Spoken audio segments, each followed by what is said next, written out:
Um, Welcome back, folks. So this is going to be Q&A time, and Jonathan is our question master because he has generated the best number of questions. Jonathan, can you put in the chat the link for Reddit? So folks, this is what we use to kind of coordinate, but you can add any questions, live over here. You can either post it on Reddit or you can go ahead and ask the questions here.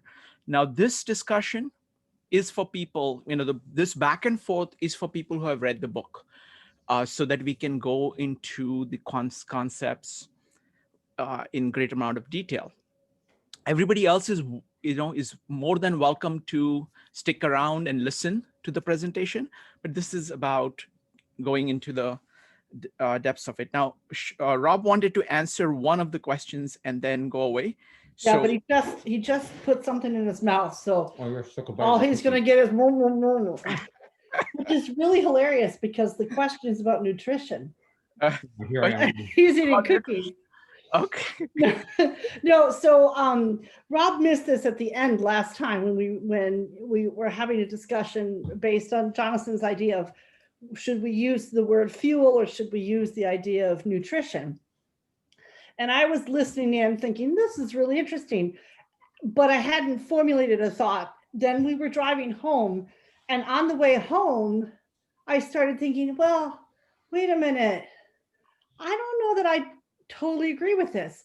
And then Rob said the same thing. And then we, probably after the boys went to bed, we finally got a chance to talk about it. And the funny thing is we both have opinions that we should be using the word fuel, not nutrition, but for completely different reasons. Oh, okay. I didn't realize it was that completely different. All right. I think. Well, my, I guess. Don't steal mine now. Okay, my reservation about using nutrition is there's a kind of puritanism around nutrition that's built up over the last couple of decades. We live in the era after the sexual revolution. So there's no sexual puritanism about anything anymore.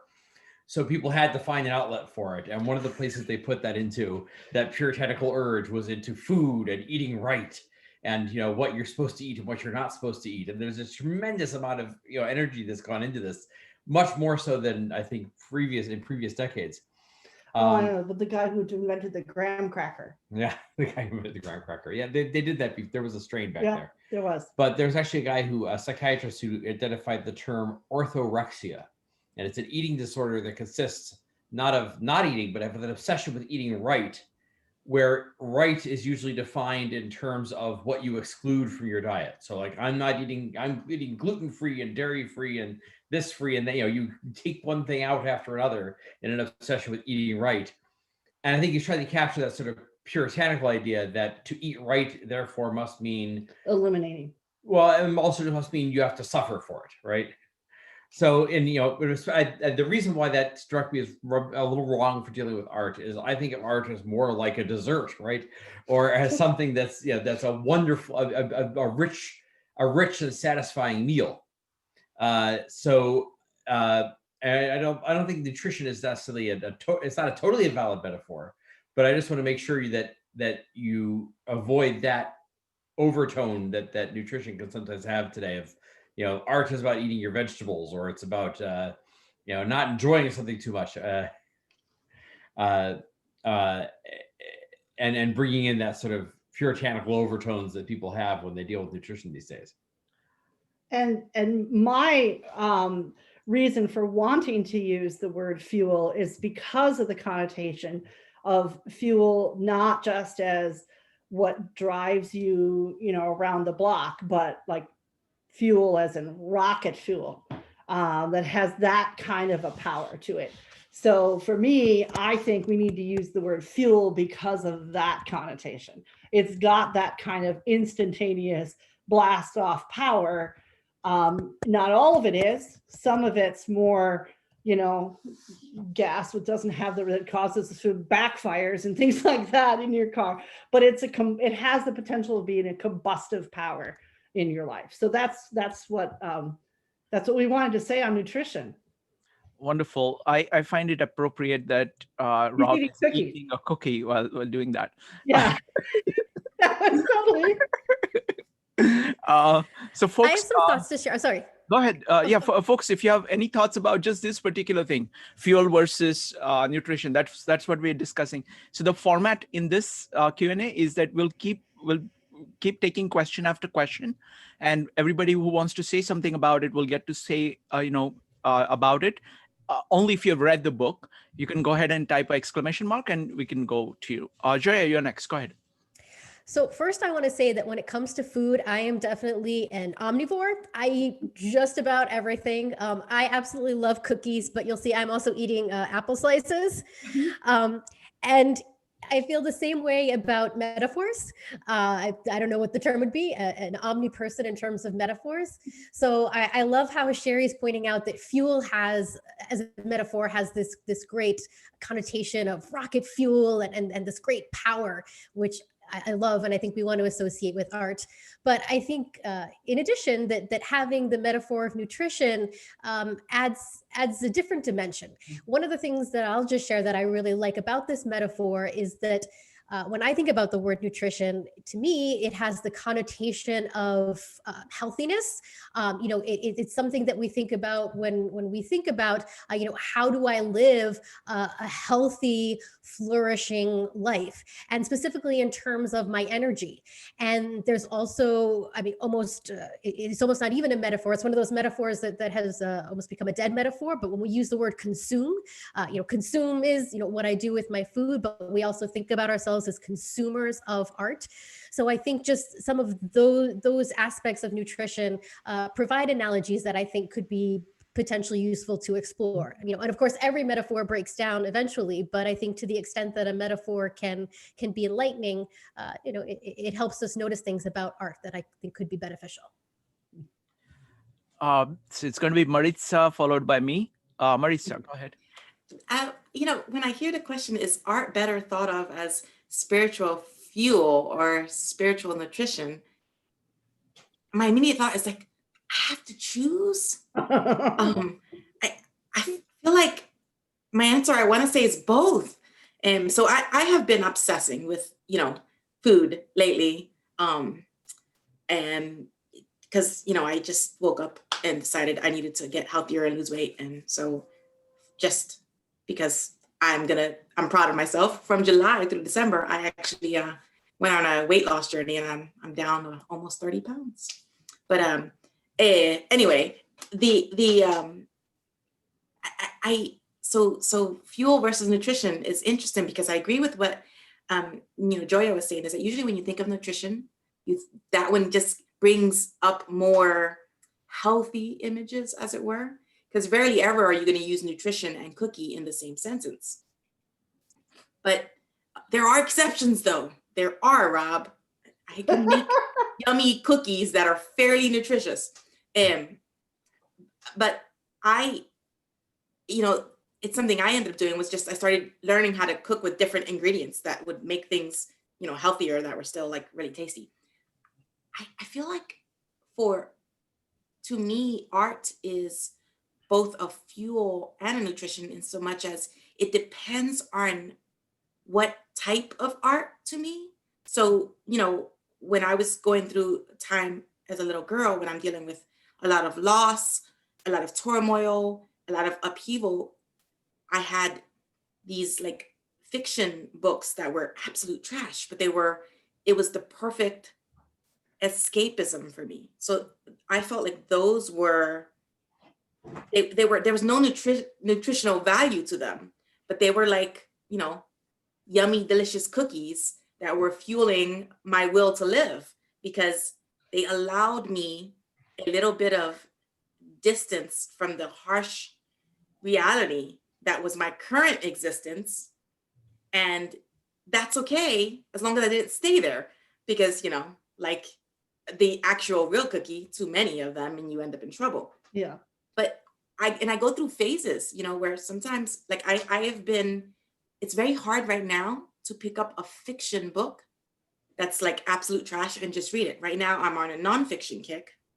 But every now and again, you'll wait. Like, what did I do? Like, I don't know, I want to say 6-7 months ago, somebody told me I should read Harry Potter, and I'd never read it. So I just picked up and inhaled like 4 books. And then the 5th book is still unread. I started it and I've gotten 1/3 in. I think we go through phases. So I guess my answer is I don't want to choose. I'm saying it's both spiritual fuel and spiritual nutrition.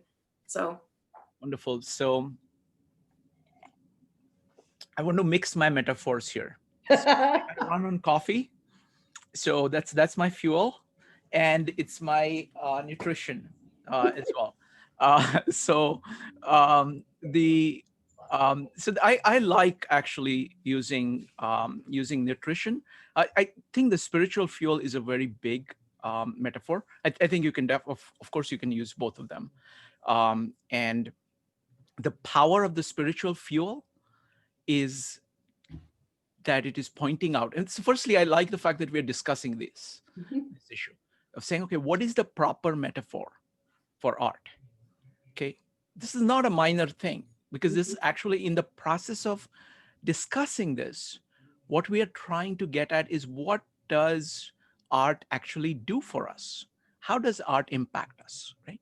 One of the crucial elements of art, probably the most important element of art, is that it serves as a beacon for you of saying, this is the ideal that you're going towards. And the spiritual fuel is your movement, your emotions powering you towards that beacon. And that is the aspect that is captured when you use the term spiritual fuel, that it's serving as a beacon and you are projecting, you're moving towards that. There are other things that are taking place in art in terms of kind of maintaining your serenity, for example, in spite of whatever is going on. There are things that kind of support you, like music that supports you while you're doing something. So they are lesser things, and then also one of the reasons I like the nutrition is that there are negative things that actually impact you negatively. This could be, as an artistic impact, not only just of art, but of people, of how things are being done that impact you negatively. And that is very real. And it's important to kind of stay away from that. And so I think the nutrition is a more broader concept, which encompasses all the different things that art does for you. And spiritual fuel is the powerful concept because it isolates the most important thing that the art can do for you.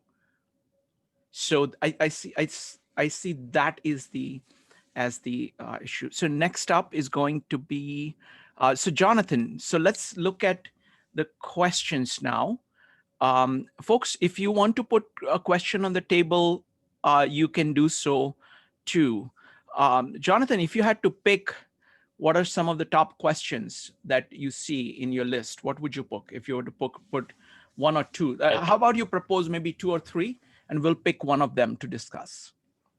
Okay, well, first one for sure is practical application, like how to approach art in a way where we do extract the most from it, whether we call it fuel or nutrition or motivation. So, because I personally don't have a method, and I probably missed out because of not having a method. So that's number one. Okay, I think that is a great place to start. So I think that's, how do you use art?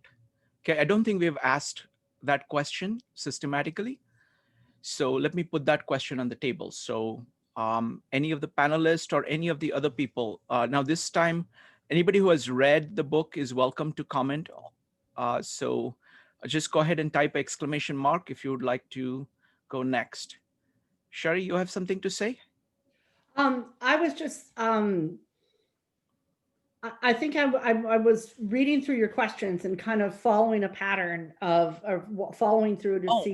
Okay, sorry. So Yeah, then let's step back. Yeah. Let's step back because, Sherri has actually gone through all the questions, and Jonathan has also gone through the questions. So let's put a few questions on the table and then we'll pick them. So one is applied, how do you use art? Okay, let's try to summarize the questions briefly. So we'll list all the questions and then we'll pick some.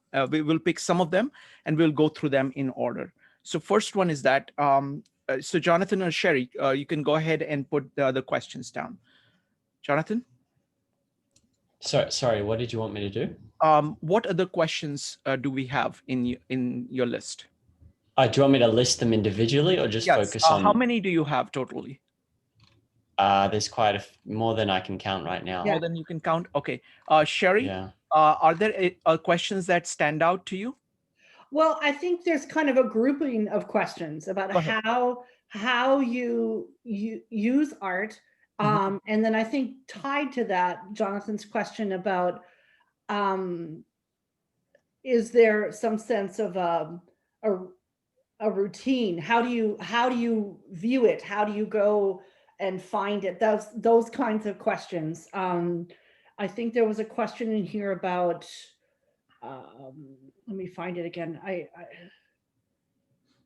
Okay. How do you let me find the exact question. Let's do this. I think the question of how do you use art, and then looking at kind of tactics, etc., I think is a very large question, and that's a question worth attacking from multiple angles. And even if we just discuss that question today, we would be we'd do pretty well. Rupali, go ahead.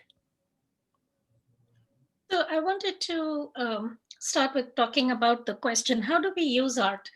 And I'd like to start from a very young age for humans. I think the very first things are what we hear in songs or rhythms from parents or grandparents, right? As a very young child. And having a rhythm, having a routine, like kind of just giving that sense of everything is all right in my world, I think is, and so choosing songs that have just musically a very good quality is important for very, very young babies. As they get older, as children get older, I think for choosing good literature, good books that that have good illustrations. And when I say good illustrations, illustrations that are captivating, that have details which make you look deeper, that have a much larger, it's not just very simplistic picture, but it's kind of encompasses more than what really meets the eye at the first glance. So that at a very young age, you're training the brain to kind of look deeper. And I would say when I had my son, Shrikant was in those formative years with us, and we had a list of books that Shrikant would recommend that we would look for. Some of the I Spy books, but not just the regular I Spy, but where is the parrot, or where is, and so you're looking at this elaborate design or art with bright colors that help the children learn.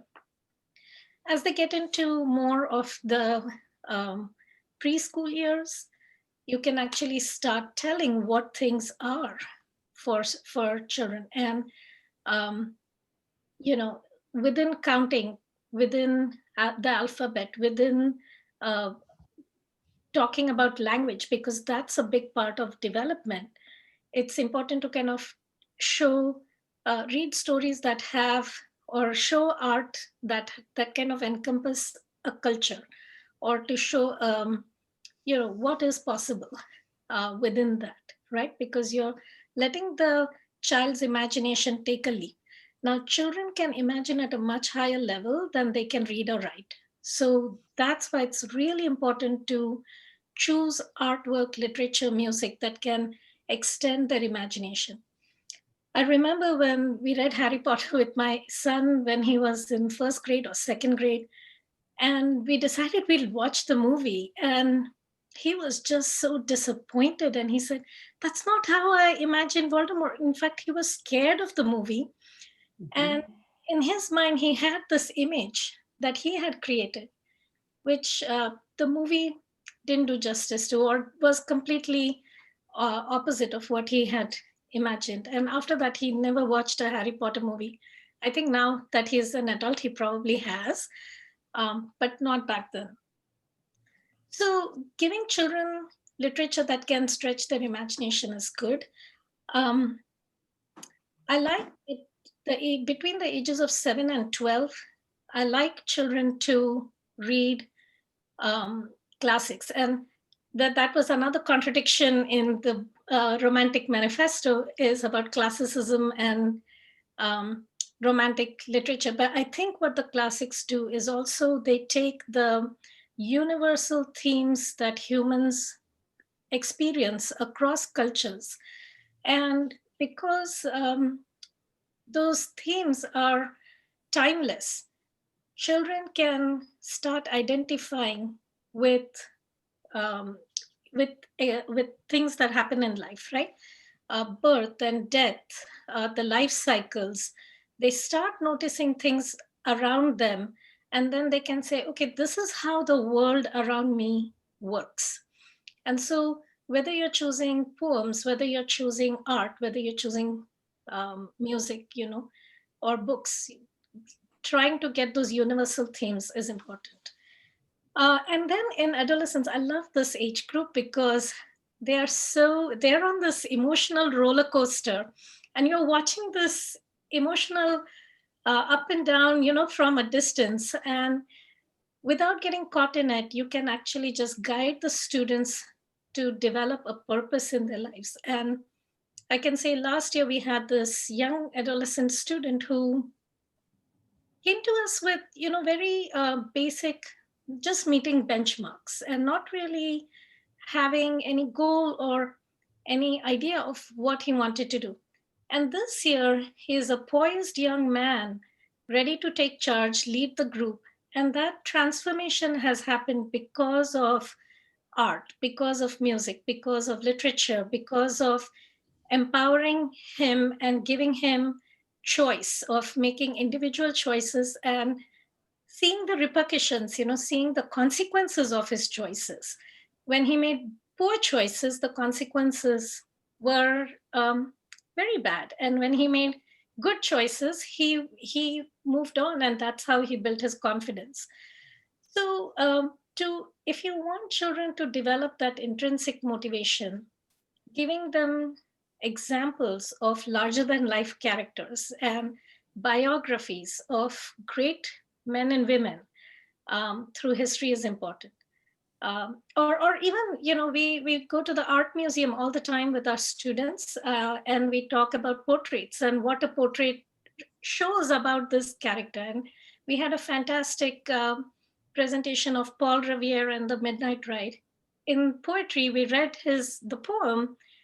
In history, we were studying the American Revolution. And then in the museum, we could see Paul Revere's portrait with, sitting there with his silverware. And we could talk about the man that he was, and the bell that he had carved was right there. And, so giving children this integrated view of life is important.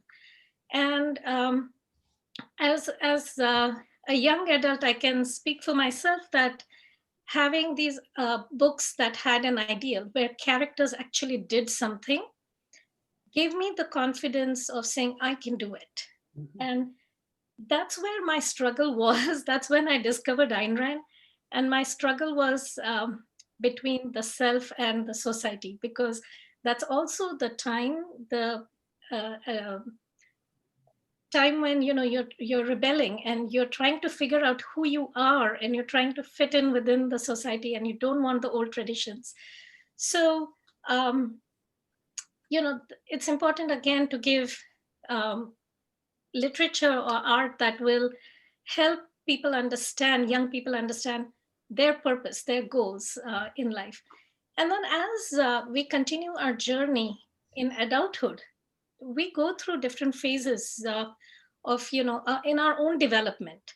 And to have art or literature that kind of validates or kind of helps us move forward in our goals is important, whether you move from fiction to nonfiction, whether you have artwork surrounding you that reminds you of things of beauty. And I like Sherri's Things of Beauty. So thank you. Yeah, and in Montessori classrooms, you will see everything is surrounded with a very purposeful eye that, things are there for a reason. And with that, children, adults, we all feel a sense of order, a sense of routine, a sense of I'm going to do something. So I feel, how do we use art? It's in everyday life and everyday experiences from childhood to our old age, I would say. Thank you. Rupali, that was excellent. Excellent. Uh, so one part is we can talk about I think Rupali, you've done a fantastic job of talking about how it works over time. That's one part of it. I want to come at it from the adult perspective of saying, what does art do for us? How does an adult, full-fledged adult, deal with it? Because you have done such a good job of establishing the sequence. I want to now look at it from the other side. So as an adult, what does art do for you? So that's the question I want to put on the table. And we can go around and talk about that. What art do you seek? Why do you seek it? What does it do for you? I mean, for me, the biggest thing is that art at its best points to possibilities. And it's saying, it's kind of does combination of showing a possibility and inspiring. As Rupali was saying, or as when we discussed Fountainhead, giving me the courage for my achievement. I mean, that's really what the art is doing for you. And great artists show you what is possible, what kind of achievements are possible. And then, of course, you start with that and you expand that, because they are doing it in one dimension, but it gives you idea of what kind of things are possible. And then it motivates you to go for it, do all the work. One of the points that Ayn Rand makes about art is that human achievement is hard work, and it's going to take a long time to achieve those things. Art gives you an experience of actually having arrived, what it would be like having arrived at the destination, and serves as a stopping point, inspiration, respite, all in one during that journey. So Joe, what are your thoughts about use of art? I mean, you captured a lot of it. It triggers a certain level of interest, but the other important part of that I find is that how was it created? And that's a very powerful thing for me, because then it allows me to start to inquire some questions as to really, how did this structure, how did this tapestry, how did this really come about? And then you start to ask why it came about. And then when you start, you could step away from that and you say, from starting from zero, how would you do it? Then you gain an appreciation of just how hard that piece of art was to create. So what it does is it brings things full circle. You start to gain an appreciation for what somebody else did, but you start to get an understanding of what it would take to get there. And I think that that's a really important lesson to extract when you're interacting with everyday things. So for art, what art does is its beauty, its aesthetic value really calls that out in your face. Sometimes we just go through life, we don't appreciate how hard it is to do certain things. And so it creates a certain level of, I don't want to say empathy, but to a certain degree it is, on how to really build things around you. And I think it does that because it has such a quality and such a beauty, and and this could be done through literary means, or it could be done through paintings, or it could be done through whatever.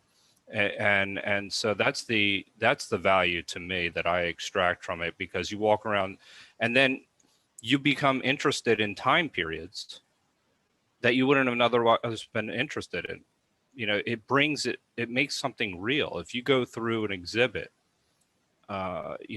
from ancient Roman times or anything like that, it really triggers a level of inquiry that you wouldn't have if it wasn't right in front of you. That's my opinion. So I mean, yeah. So that's, I think that it also enables a certain level of creativity within that, because also how would you do it differently?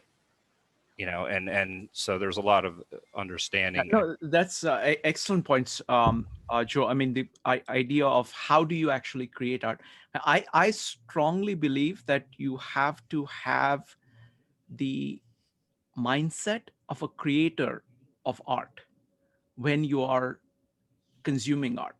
So you are trying to write something with a pen, or read something with a pen in your hand, or you're trying to see a painting with, with a sketch pad. You're trying to listen to music ready to sing. Okay, because what it does is that it actually gives you the how. And for me, that how is the heart of the whole thing. It actually is captured in style. Like, for example, Shakespeare, right? I mean, you just look at the words and say, not just enjoy them, but saying, how would you say them? How would you speak like that? And moment you ask that question, you are actually trying to move towards that. Okay, whatever you do may be babbling, okay, in the initial stage, but that babble is going to move you forward towards being like that. So I think that mindset of actually trying to be an artist is, I think, a crucial thing. So they focus on how. Excellent points, Joe. Thanks. Next up is going to be Joia, Jonathan, Maritza, and Sherri. Joia. Thank you. And I actually want to build on both what Joe and Shrikant just said here. So personally, my focus has really been on adults focusing on literature. And I'll say for me, literature, the value of literature starts with empathy. The experience of being able to see characters, and especially in novels where we can really get inside the heads of characters, to me, that's just a huge value. We're answering this question of who are people, and then there is another question of who can people be. But first, it's just that question of what is it to be this person? And to me, sometimes that's just so eye-opening. I think we see that even sometimes in these conversations we have where we're thinking something along a certain line of thought, and then someone else comes at it from a completely different context. They have different values, different thoughts, a different past. And so literature gives us this experience. It takes us on a ride of kind of going through life and going through a journey through the eyes of someone else. So to me, empathy is just a huge value of where I even start with literature. And then I think there is that sort of experiential element of it as well, of the fact that you're not just exploring at it these questions from an abstract place, but it's the connection of the abstract to the concrete. What a story is, that we have a character, and the character is interacting with other characters, and the character has a goal, and they're doing things, they're trying to achieve the goal. There's conflict with other characters. So just even experiencing all of those different levels. And then to me, the question then becomes, who am I? Because then you get to start to put yourself, because it's you never become the character, even though you're seeing yourself through the character's eyes. There's still always you. So there's you and the character, and having that experience of going through what the characters are doing, you can bring it back to yourself and say, how does this reflect on me? Who am I? What kind of choices would I make? What do I think about what the characters are doing? What would I do in this situation? Do I like any of these characters better than other characters? And why is that? And the other important point that I wanted to make, just in terms of literature, that a huge value too of what makes really great literature, as opposed to even just sort of second rate, if you want to use that phrase that Ayn Rand uses sometimes. To me, there is a great question of scale. And that's really important. And one of the phrases I know we hear in literary criticism about what really makes a great work of literature, a phrase that comes up over and over again is encyclopedic. So they'll say that Dante's Divine Comedy is encyclopedic, and Melville's Moby Dick is encyclopedic. That what these authors are doing is they're bringing in observations from so many different levels and so many different aspects of history and the present and thinking about the future and the range of human experience and bringing it all together and integrating it into one story or even, Victor Hugo, we were talking about Les Miserables, like part of, I think, what makes that such a great novel is, not only do we have this, the story is built on this foundation of this conflict between Jean Valjean, the former convict who after 19 years in prison and was released and really bitter, but had this experience of realizing that he could change, and then being put in conflict with Javert, who believes that a criminal is always a criminal and you can't change. And that in itself will be such a fascinating story. But then we're gonna, layer onto this and interweave the stories of Fantine and the stories of the barricade. So just this question of scale, and that part of what a great artist does for us is helps us with this integration, helps us take all these really big ideas and concretizes them, and perhaps in this encyclopedic way of really, encompassing the sort of all of the big important issues that people have been thinking about, and bringing it all into one coherent work that is also complex at different layers. So to me, that's also a huge value of what literature can do, even in the sense of showing what is possible. Just this level of integration, the way a great author can bring together all these different strands and all these different ideas and bring it together into one powerful work. And one interesting thing I want to say here, one of the questions that Jonathan had, he was bringing up Mortimer Adler and how to read a book, and kind of making this point that the Mortimer Adler way of reading a nonfiction book is very active, and it seems like there's something different in fiction. And my own interpretation of that is, I think there is definitely an active way to read a book, but it's very different from the active way you read a nonfiction book. So when you read a nonfiction book, the idea is that you start with a question or a topic or a problem that you want the answer to, and then you're going to go to all the different books and find all the different nuggets and do this in topical reading and bring it all together and answer your question. And that's the way that you're active. And my sense is how you're active as a consumer of fiction is different. Because the starting point of it is this empathy.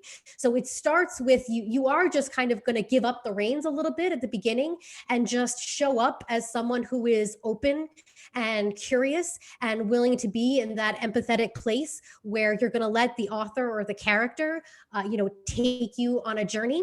But then the active point comes after. It comes when you do that analysis and when you think about, okay, when I've seen what these characters have done, what does that mean for me? What does that mean for my life? What does that mean for who I am or who I could be? And then I want to draw on what Shrikant said too. I think there is that really important part where you take the perspective of the creator. When you recognize that the artist starts with the blank page or the blank canvas, and that everything was there because it was selected to be there. And when you start to think about, how did the artist go from the blank page to the full novel that we have, and thinking about all of the different choices and what all the different choices means, that's how you are an active participant and essentially kind of analyzing the artistic creative process. And that hopefully then you use that to be a creator yourself, to create works of art perhaps, but even just to create a life that is more purposeful and chosen and filled with value. Fantastic. Thank you, Joia. That was great. Next up is Jonathan, Maritza, and Sherri. Jonathan. Skip me. I want to hear you guys speak more. That was great. All right. Next up is Maritza, followed by Sherri.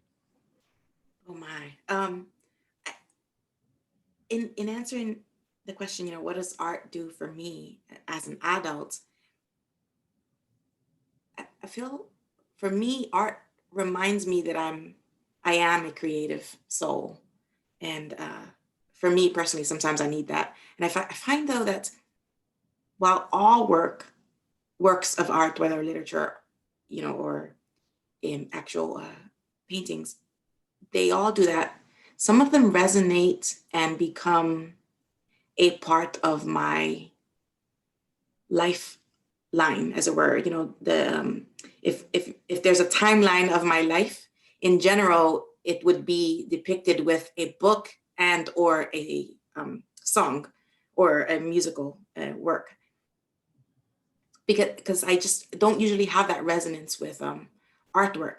But I will say I had the very odd chance to end up in the studio of a very small time artist. I would be extremely shocked if any of you had heard of him. His name is Ken Spear. He's a Washington State small artist, very, very well known in Seattle, but not very much anywhere. But I happened to find myself in his studio. I was dating the son of his partner, and so I ended up, I got this like chance of a lifetime, and I knew of his work. He does. He had a his art was dedicated to, it was 1,000 tree Buddhas, and he was doing these rings of art that were actual tree stump depictions, and this was in protest of the logging industry and the damage they were doing to the trees there in Washington.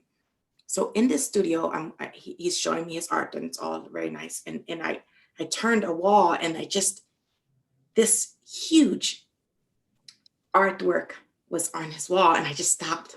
It just stopped. And I had my purse on my arm, and it was just stopped.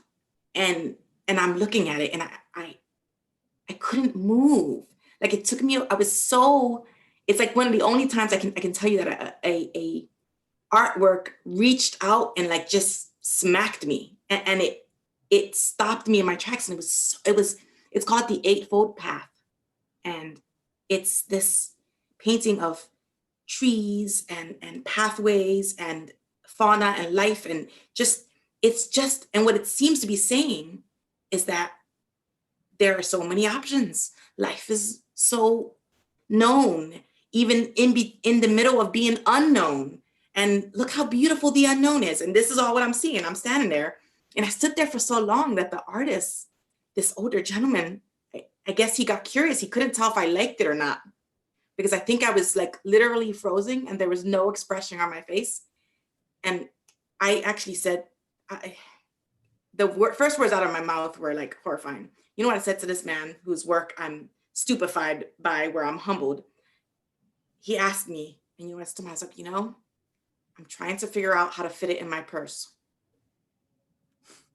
So basically I told him I was trying to steal it. So his response actually was he actually gave me a digital copy so I could make my own. But I usually get that feeling more from literary works, but this painting, and I spent a ridiculous amount of money to get a huge tapestry of it, and it hangs in my house. And every time I see it, it's the same. Like every time I see it, I pause, and maybe not every time because it's always there, but when I really see it instead of seeing it peripherally, it just stops me. And it's like a constant reminder to me of, what life should be. And so when I hear Ayn Rand telling us that what art is supposed to do is point out to us what can be, or what the potentiality is, I think of this moment, and because I don't, Sherri provides all these great examples, and of course she gives me homework because I have to go and look up some of these things because I don't know 9/10 of these artists. But I think of this one author and this one artist who's, like I said, most of you don't know, and he's not huge, but what art does for me is that it shows to me that there is beauty in the unknown, and that, okay, I think it's so Emily Dickinson, I dwell in possibility, and I just think it's a beautiful thing to be reminded when one day to day tends to be less creative, and I do play with numbers all day, and so it's really nice to be reminded that I am a creative soul. Wonderful. Thank you, Maritza. That was great. Next up is Sherri, and then me. Go ahead, Sherri. Sherri, you need to unmute yourself. Sorry, I had I had to mute earlier. That was absolutely beautiful, Maritza. Thank you. I've goosebumps. As an architect, I spend a lot of my time trying to read someone else's responses to whether it's a floor plan or anything like that. And so in Jonathan's questions, as I was reading through them, and so instead of me answering the question, I'm going to ask more questions. And they're specifically to you, Jonathan. Am I sensing that you haven't had this type of experience in art, but that you're curious and interested to see if that's possible for you? Do you want me to answer now? Yeah, if you don't mind. Yeah. Yeah. I've had some, but not to the extent that I've sort of gauged as possible based on what I'm reading and starting to understand now. Like I've definitely had, and since reading this essay, I've had insights like, oh, that's what it's doing. Like when I'm going for a run and I'm like, why am I running? Why am I running every day? And then I summon up an image of some character from a book, like, because I want to be like that person. So I got that, but so I've had some experiences, just not, I think there's, based on my understanding now, I think there's way more. And so that's what I'm really curious about. And I think there's way more like to be just extracted from it to, you know, by maybe reflecting a bit more, which I don't do as much. I don't like, that's why I'll read a book and yeah, I've got the emotional, like a little bit of an emotional memory of like, that meant something, but then it fades because I don't know if I'm necessarily reflecting. So, I mean, in short, I've had some experiences, but I feel like there's way more. And that's what I'm really curious about. Yeah, that's what I was reading from your list of questions. And that might be, and I don't know if Shrikant wants to stay on the same question, but one of the other questions in your first one here was, are there rituals around consuming art? Or I kind of got the impression you were trying to ask something along the lines of, how do I find the good stuff, the stuff that has this kind of impact on my life. And I thought it might be interesting if we have a small group here, it might be interesting to do kind of one of my things of beauty analysis of a couple of artworks that I kind of pick out for you specifically.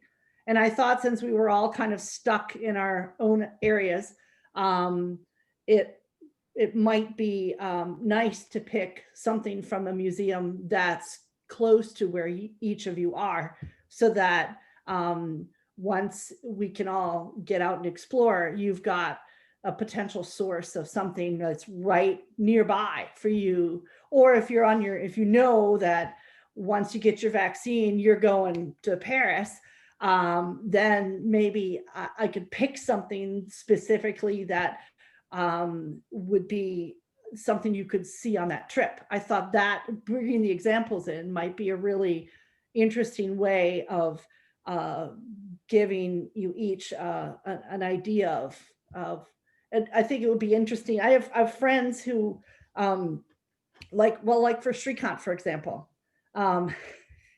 he doesn't watch movies. So whenever I get a chance, I try to like force him to watch a movie, because I know that there are movies that he would really get value out of. And I know this is not his realm. And Joia and Maritza, I know really, really love literature, and I dearly love for them to sort of dump some great suggestions on me, knowing that for me, what I respond to in literature is this sense that a whole world opens. I've had many friends who have suggested literature that's more of a conversation between two characters, but there's no world described. And for me, that's a huge thing that I need in literature. But I thought that might be a fun way of kind of getting an example of how you could find something that's deeply meaningful to you. Okay, Sherri, let's do this. Okay, let's do a one whole session. Let us take an interlude for two things. One is we'll do an entire section on things of beauty. So Okay, pick a bunch of things. Don't think of particular people. okay, Just think of, a whole range of things that whole range of people will respond to. Okay. okay, I know that you have it all in your back pocket, and you're yeah, just going to have, it's difficult going to be, okay, which of your children are you going to talk about now? Okay. So I think that's one. And second, I definitely want Rob to do this piece on style. So we will take break in the middle. I'm completely open. We could do it next time.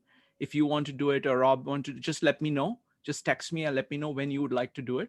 Because what it will do is that it will actually show people yeah, how this is done. So you have the full 1.5 hours to go through as many pieces as you want. You have all the text already written, you have all the pieces already chosen.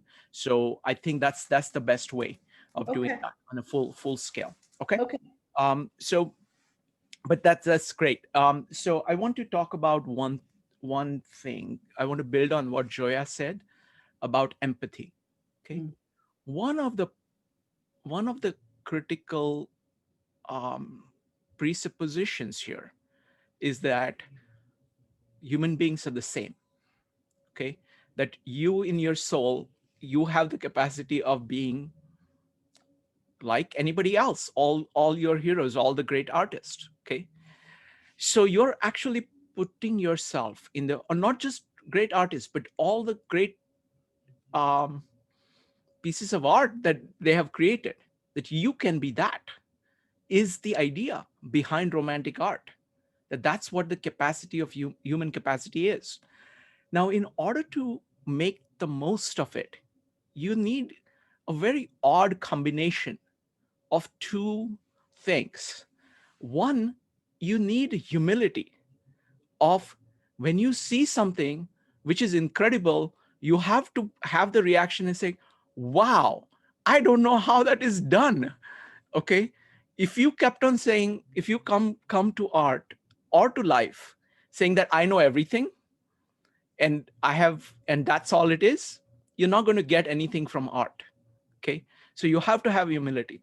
And secondly, oddly, you have to have tremendous audacious ambition. You are saying, yes, this is way beyond what I can do right now, but I can be that. So it's combination of humility and ambition that you need in terms of just your character, that you need that in you in order to make the most of art or of life, I think. Second thing I want to point out is this play between conscious and subconscious. Many times you can see at a subconscious level that there is something there. Like you read Shakespeare, you listen to a phrase of Beethoven, you look at, paintings by Leonardo or sculpture by Michelangelo, you see like your subconscious, your sense of life responds directly. And it tells you that there is something there, but it doesn't tell you what it is and how it is put together. To move that into the conscious is one of the great things that you yourself have to do. The art can give you the experience of saying this is possible. Like we did this, one of these great people who works on Carl Jung's ideas, did this meetup on psyche, saying who is knocking on your door, so that the art can knock on your door, say, look, there is something here, but then you have to open the door and you have to actually greet it and talk to it and figure out what it is. So the art leads using your subconscious, but then you have to do the conscious work. And that's where, only if you take the approach of an artist of saying, I am going to be that, it gives you a chance to actually do that. So those are the 2 points I wanted to make. Next up is Rupali. Rupali, go ahead. So, wow, this is amazing, Shrikant. I'm just going to say that, although in this book, Ayn Rand is talking about art and literature, what she's really saying is, each individual, their sense of life determines their character, right? So the values that they embody, the values that they aspire to achieve, will determine their action in life. So it's actually for us to take in that um, the lessons from those pieces of art and say, okay, how can I become that, or how can I achieve my highest possible potential? So that's one point I wanted to make. And the other thing is very, very simple. When I create art, or when I write or paint something, then things that I feel are, it's emotional. You feel very satisfied. You feel very calm. There's a feeling of, just being at peace, especially when you paint. You're taking the time to slow down, to look and to observe. So it allows you to see the details, which typically in the day-to-day running of things, you don't get to kind of focus on or contemplate. After completing the piece of art, so I like the point that Joe made about creation. It's when you complete something, you feel satisfied and confident in the direction that you're going. And then also sometimes it'll surprise you that, hey, I could do this. I didn't know that. And then you're inspired to do more. So it's a cycle. It's kind of helps you get better at what you're doing and helps you see things in a way that you hadn't seen before. Wonderful. I just want to make one comment on that. Externalization is a crucial part of art. This is true for writing. This is true for thinking. What happens is that when you put out your vision out there, and then you look at it, you're able to move beyond your first expression, because you can look at it and say, how can I make it better? It's like the first level cut that you have is out there for you to look at, so you can move to the next level. So the great art that you see is produced through countless iterations of this, of capturing a vision, putting it down, looking at it and saying, is there more? Can I say things better? Can I make it more integrative? Can I put it together with this other thing? So it's a tremendously iterative process. So you should never be discouraged by your first creation, because that is always the start. And that is the thing that is going to allow you. The thing that distinguishes great artists is that they care about this and they keep building on it. But so Sherri, we are about to wrap up, and I want to say thank you, Jonathan. You've started something really, really amazing. So thank you, my friend. Thank you. Thank you. I really enjoyed everyone discuss. I just wanted to sit back and listen. It was so good. That is the power of questions, Jonathan. See, you ask the right question, a good question, that's what you get. So folks, this is great. So we'll see you next time.